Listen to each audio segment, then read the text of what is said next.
Okay, so palang araw mga tiknik at meron tayong Panasonic dito na electric fan. Yung mga pindutan kasi nito ay na siya, tawag nito.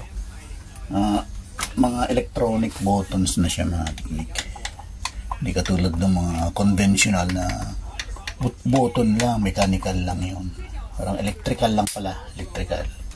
Mga button na rotary, pag ni-rotate mong ganon, saka nagkaroon ng contact sa mga fan. Pero ito naman electronic na siya, tapos walang power.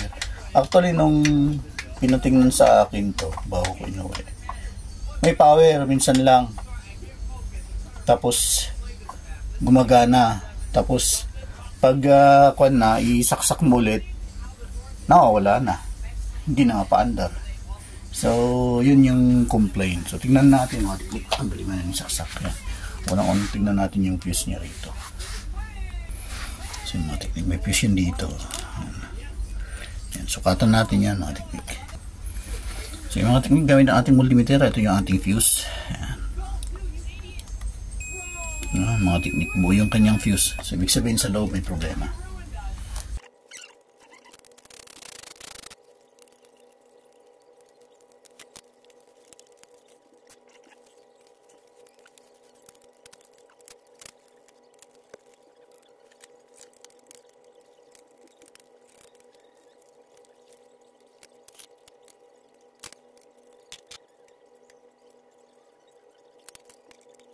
May fuse siya sa loob sa kanyang electronic control.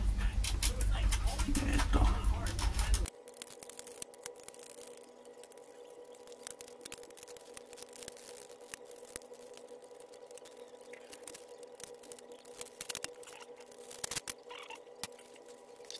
Natin to. Ang teknik.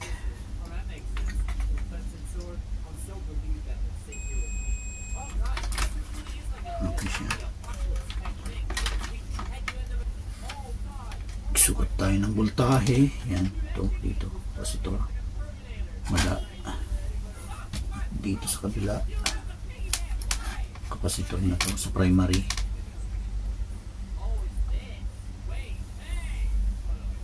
Wala rin. So walang supply dito mga teknik.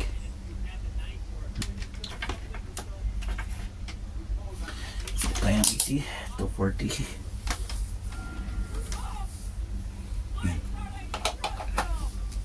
Sukatan natin to.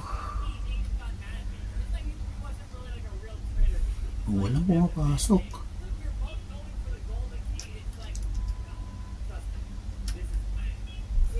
May problema sa linya.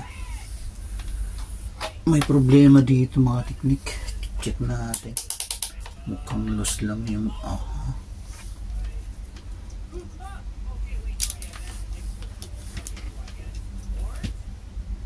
ACN line. O dito. Yan, okay, sa kabila. May problema sa wire.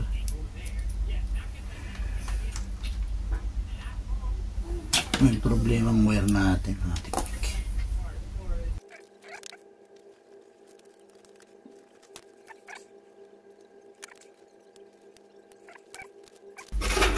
Yung brown. Yun yung problema. Tapos ito yung blue. Yun, okay na. Pangyayari.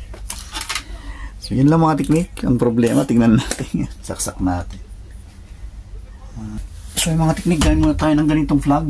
Yan, lagay lang natin dito. Pansamantagal. Hindi pansamantala. Yan. Testing lang natin. Saksak natin mga teknik. Power on. Yan o. So yun lang mga teknik. Okay na. So thank you Lord. Thank you Jesus sa karunungan. Linisin na lang din natin yan. Patay. Tapos nangyayari na kasi pag pinatay, pag binuhay ulit, ayan, open siya. Okay, so gagawin natin, lilinisin lang din natin to bago natin isarado. Kasi ito madali na lang to. Linisin ko lang yan. Okay, sa labas. Okay, yan ang mga teknik. Moment of truth tayo. Yan, testing.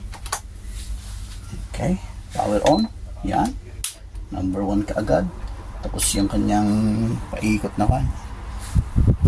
Makikita na yan. Number 1 pa lang yan. Yan, number 1, number 2. Okay. Then, number 3. So, okay. Thanks God. At thank you Jesus sa karunungan.